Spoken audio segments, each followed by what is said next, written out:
Hey, everybody, welcome to another Practical Pet Chat. Thank you for taking time with Lorin and I. We really appreciate you. We know you've got a lot going on in your world, but maybe spending a few minutes with Lorin and I can open up a few eyes to things going on. Lorin, I want to talk about opening a few eyes. You know what? The online world, sometimes my eyes are open to positive things, other times they are negative things. And then there are those things that just make me shake my head and not to go back to the Marky Mark and Funky Bunch world of things that make you go, hmm, why? Um, I've seen a lot of that lately, and I don't know about you, but the justifications are sometimes worse than what they're saying. Do you ever encounter the, well, this is why I feel this way, or that's why I feel that way? And it's such a disconnect. The justifications for some of the wild stances out there just make me cringe and ask, really? That's the hill you're willing to plant your flag and draw the line on Yeah. because someone said something? Wow. So, full disclosure, I admin for about 10 different groups, um, most of which are mine, but I do for uh, three or four, three other ones too that are other industry related groups. Um, Groups when they started out, they were such a great thing to location for people to have conversation.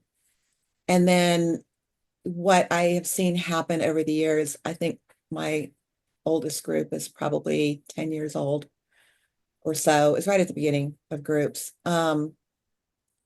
They've all changed. I have very staunch policies in my group that there can be no belittling or degrading or shaming or anything like that because everybody is at different places in learning. And that's an excellent group. I mean, it's practical pet feeding and wellness. And the people in it are phenomenal. It didn't start out that way. I had to get control over it. But what I have seen happen gradually over time in a lot of groups, because I'm also in about 300 and some groups that I don't admin for, um, is that we're losing people. We're losing people who are afraid to speak up.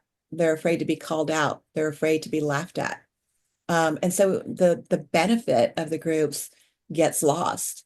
And it's just so defeating. I mean, the whole point is to make people feel better about things they have questions on and to be a safe haven to get answers to questions, which then brings in another issue, which is who are you taking advice from? I'll see people pop up in groups, top contributor, because they have labels now for people, top contributor or group expert or, whatever. And people run with what they say. And I sit there and I'm like, oh no, that is not right. Right. That's not the right information. And I have over time, because I have gotten jumped in groups, just stopped commenting in groups. And I want nothing more than to help people. So I stick to my own groups because those people are in my groups. They know me. They're in my groups for that reason. They trust me and they're free to go elsewhere, and verify the information, see if that fits for them. If it doesn't, they go somewhere else. And I don't beat them up for it. It's like, if that doesn't fit for you, you have to figure that out. I can give you the advice and the suggestions, and I can give you the substantiating backup for that. But if that doesn't fit for you, it's not my way or get out of the group. But a lot of groups are that way. What I have seen more and more after so many supposed world experts have poo-pooed groups and the advice that people have gotten from them, is now they're developing their own groups. And the problems that I see are If the group is run by a vet, then absolutely the information must be correct. And that's not how that works because I can put 20 vets in a room and they're not all going to agree. They're not going to view nutrition the same. They're not going to view vaccines the same. They're not going to view supplements the same.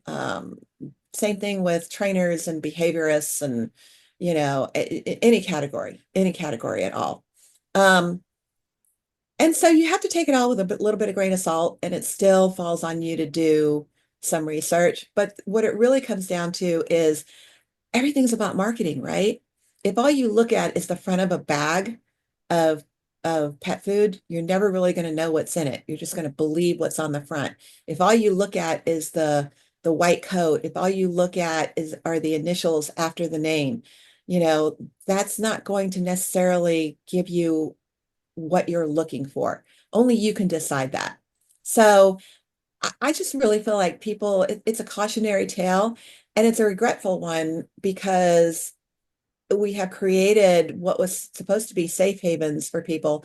We have created bastions of you must see it this way, or I'm going to ban you, I'm going to kick you out, I'm going to shame you, I'm going to let people beat up on you, I'm going to let people call you out, I'm going to tell you you're stupid, I'm going to tell you how wrong that is. It's going to completely degrade into an argument, or you're going to lose that person and they're just going to go away. How does that help the animals?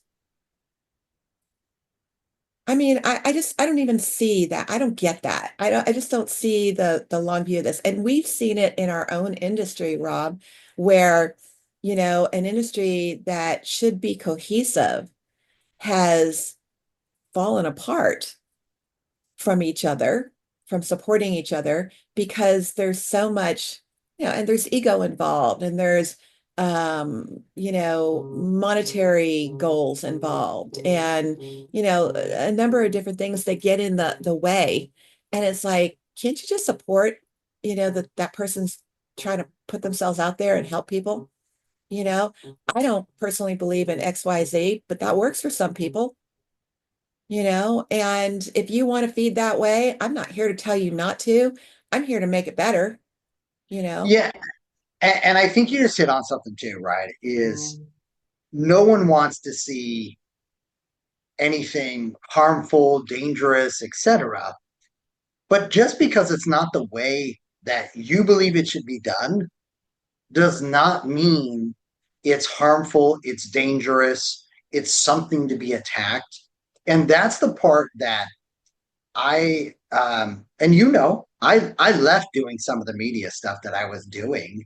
Um, it was very out front. I mean, to be blunt, I would, from TV to radio to, non-traditional online media, had a lot of things going.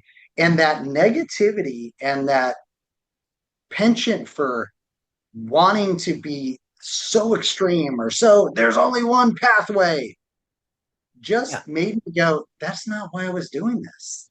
And to your point, I just retreated back to, I'm going to help those that I know have a genuine interest as opposed to some. I love that you said keyboard warrior.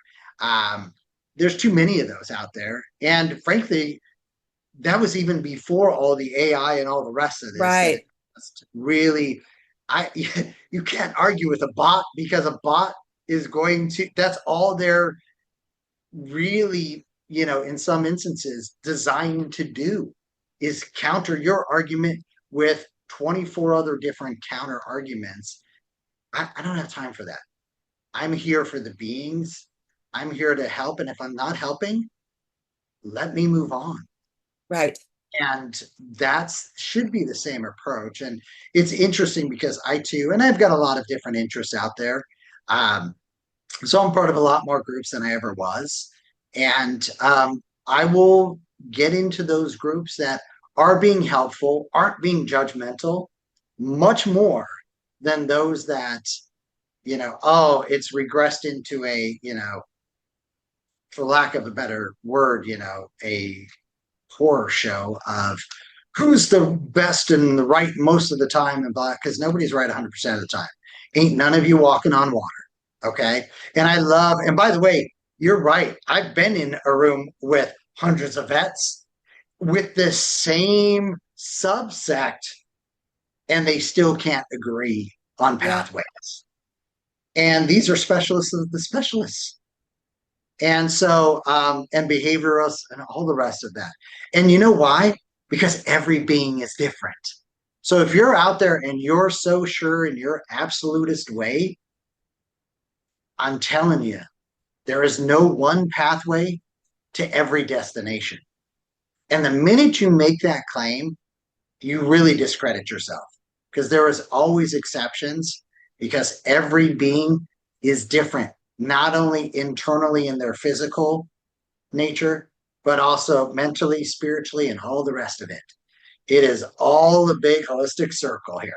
Okay. So you can have the answer for one part of that, but that doesn't mean it's going to flow through on all the rest. And that's the part that I think all too many folks, especially in the online space, are missing. And, you know, where we started off is that whole hill of it really surprises me and it disappoints me because I'll see a lot of people who I know and have known for a long time.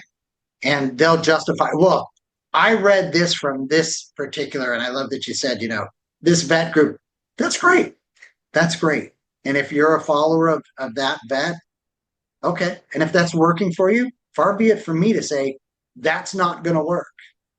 I'm not going to say that's not going to work because if it's working for you, that's the proof it works for you and your being that you're taking care of.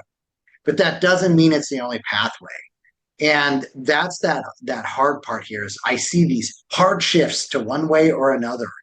And it really gets concerning for me because when it doesn't work out, and you and I have both seen this, those folks who do shift and gravitate over to that one side of things because someone said something and they believe in that pathway and it doesn't turn out or it doesn't extend or it doesn't heal or it doesn't and then they want to beat themselves up. You know, I still like to believe most of us are not doing anything that if we had the foresight of knowing what the future would portend, we may or may not still take that path because that may or may still be the best outcome available. But I don't believe anybody's going, well, I'm going to do this with negative intentions. Because if No, you, but a lot of I can see how this comes about. It starts off as it comes from a place of passion. People are extremely passionate, but they're also not accountable when they're anonymous, on a keyboard. And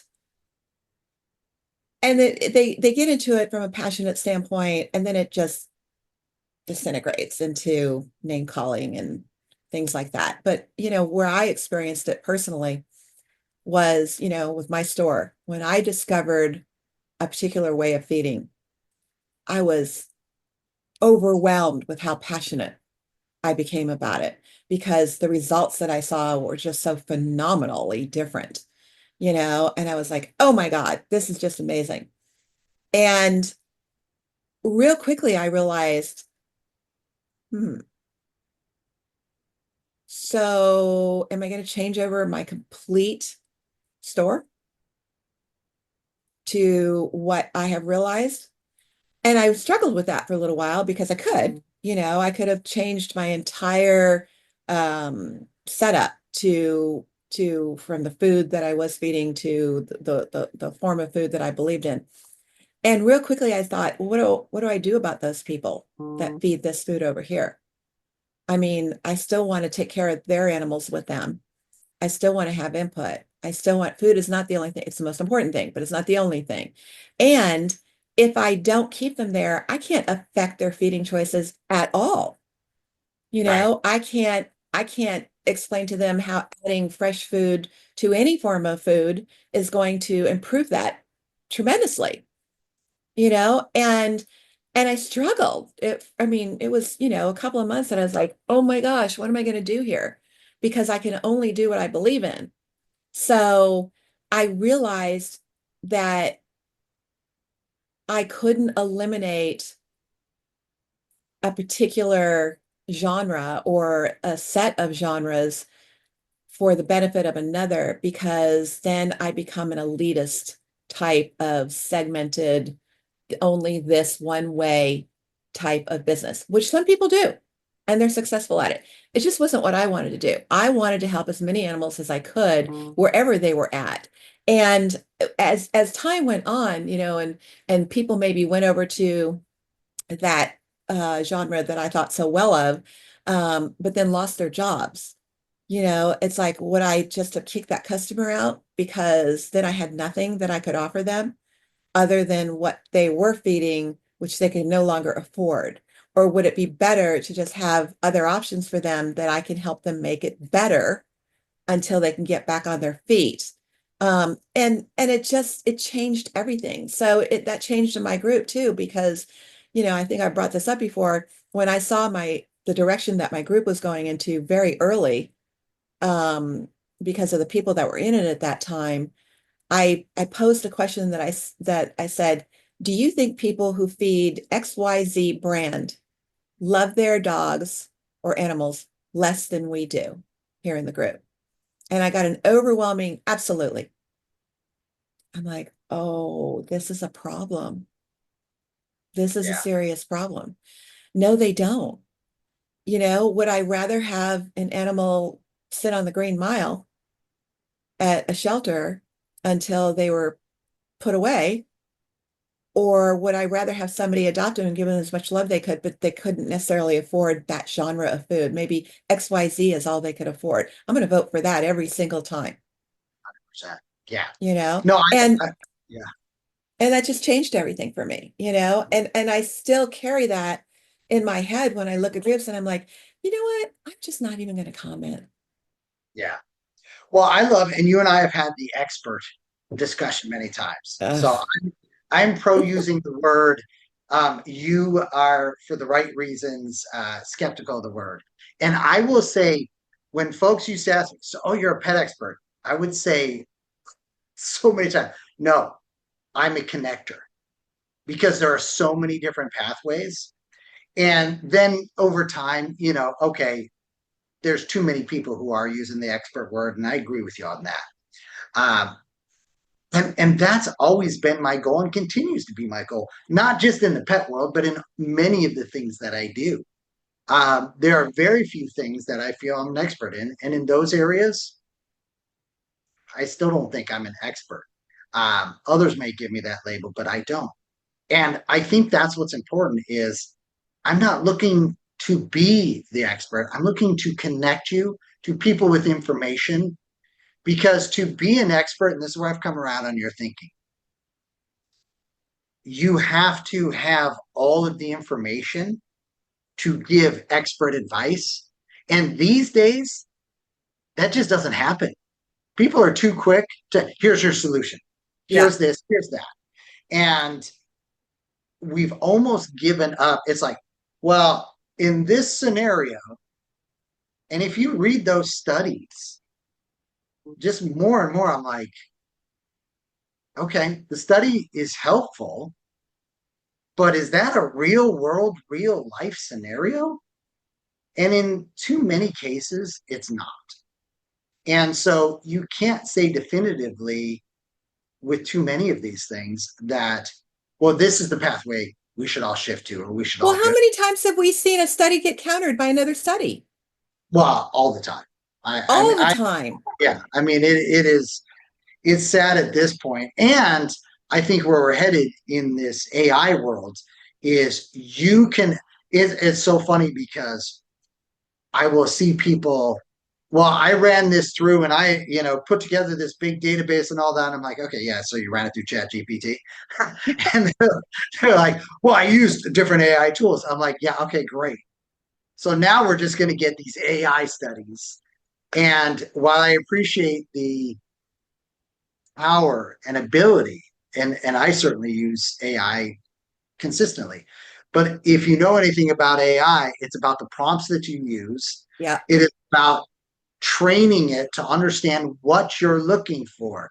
Oh, so predetermining where I want to get to with these things. I'm going to have a bias built in. And so that concerns me as well. And I'll just say, again, if it works for you, kudos. Share that. It worked for me. That's how we all learn. But if you're going to take a hard stances, this is the only pathway, I'm not buying into it. Well, Okay. since you brought up the expert thing, I've been thinking about it as well. You know what we're experts on? Our own animals, because we live with them Okay. every day.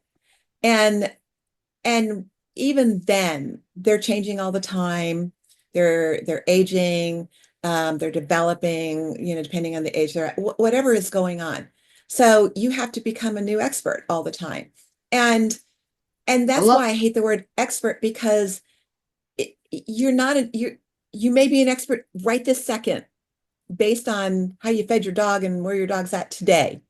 But tomorrow you may have something new you need to learn, yeah. in order to be an expert again. Maybe, all of a sudden they've developed some sort of a stomach issue, or their poop isn't good, or whatever it is, a behavioral issue. Now you're not an expert anymore, are you?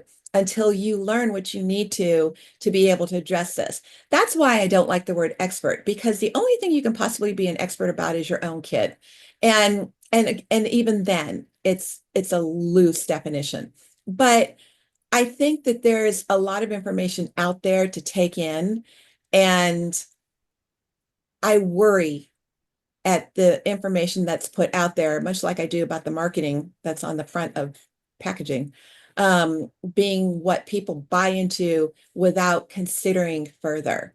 I mean, and a good example, the reason we're even talking about this today is because you and I discussed beforehand that there are vets now that are recommending things like nutritional fixes like pasta, highly processed, and white bread, also highly processed. And it's like, oh no, and the vet is there in a coat, and got DVM and got, all, and it's like, and people are going to believe this and say, well, it's like the, 9 out of 10 dentists recommend, this is veterinary recommended. I can promise you that there's a vet somewhere or a doctor somewhere that you can pay that will go, yeah, hell, I'll recommend it. Sure. Could you add a zero to that check? I mean, this is not, let's be real here. So there's monetary gain to be had. And so we need to look at all that skeptically. And I just feel like that people are so desperate for answers, and for help, that they just are ready to buy into things without thinking further and without understanding that your animal is different than my animal is different from their animal, and all of that has to be individually looked at. When people would come into my store, they would come in and just say, what do you have? What's the right food to feed a lab? Oh God. Uh, no, it doesn't work that way. It's the same thing of I need so much information on your kid before I can guide you to a number of things. And I need information on you, your budget, your lifestyle, how what your time commitment is, what you have that you can uh, delegate to preparation, any number of things. There's information that I need in order to helpfully guide you and give you options, right? So to think you could just get a quick answer in a group that is specific to your situation and your kid can't happen. It just can't No, happen. no, I like what you just said there though. You're an expert on your environment, your pet. Um, I might argue on the environment thing a little bit, but from the standpoint of, I love what you said there too, because there are things that work for other people and they see the difference, and I can see the difference in their pet. And I'll go, okay, I'm open to that. Let me try that. And whether it was Sugar or Zoe or Belle, I know this. I could never have vacuumed Sugar. But if I say, hey, Belle, it's time to vacuum. She knows I mean it's time to vacuum her. And I will tell you, um, so, I have now had a number of people that have visited the house when I'm doing that. And they're like, oh, is that one of those vacuum your dog things? I'm like, yeah, because Belle's a husky, part husky. And so there's hair everywhere. You'll be wearing it when you leave the house today. If I don't do that. So you arrived early, so you get to see, how we do this. Um, I That doesn't make me an expert on the science or anything. It just works for my environment and for Belle. Right. Would not have worked for the others. I also love that we talk about, let's be realistic. The ancestral pasta fields that those ancestral dogs, those are long gone. No, dogs are But still hunting for pasta. Some want lasagna, some want I was spaghetti. just going to say, can we specify what kind of pasta? And Because I might be convinced if it's, certain vegetables made into a pasta, No. okay, I'll at least listen to your argument. Yes. But the lost But that's not pasta highly field, processed, right? that's true. But the lost pasta fields of Pompeii, um, It's ancient pasta, they're calling it. it's ancient Like pasta. ancient grain, ancient pasta. Well, and I will say I'm an ancient grains guy, so I will not rule out ancient grains. Oh, don't get me started on Yeah, that subject. Ancient grains are not today what they were back then, and blah blah blah. So we'll save that's that why for they another were day. ancient. Yes, no, they live But you're off not of getting that now. that. Yeah. Oh my God, I love, and that's by the way, that's the whole. We haven't talked organic. Oh my God, we have to talk organic soon. Um, Organic and ancient grains in the same episode. We'll have to talk in the about same, those. no, that's a 12-part series I know, brought right? to you by Reality. But yeah, no, oh my gosh, so much fun. Hey, all of you out there, I know we've probably had a few moments here where you're like, but thank you for your time. Share your thoughts. If you know of a ancient pasta field that we should consider, No. send that email. Lauren would love to read it. Practicalpetchat@gmail.com. Visit us on all the different places that you listen to us, social media, all the rest of that. Share your thoughts. Share our episodes with your friends. If nothing else, they'll learn about the ancient pasta fields that some vets still love you to visit for feeding. Not Lauren and I, though. Thank you for your time. We really appreciate you. We appreciate your pets. Give them an extra belly rub or a pat on the head for us this week. Thanks for joining us here on Practical Pet Chat. Thanks, guys.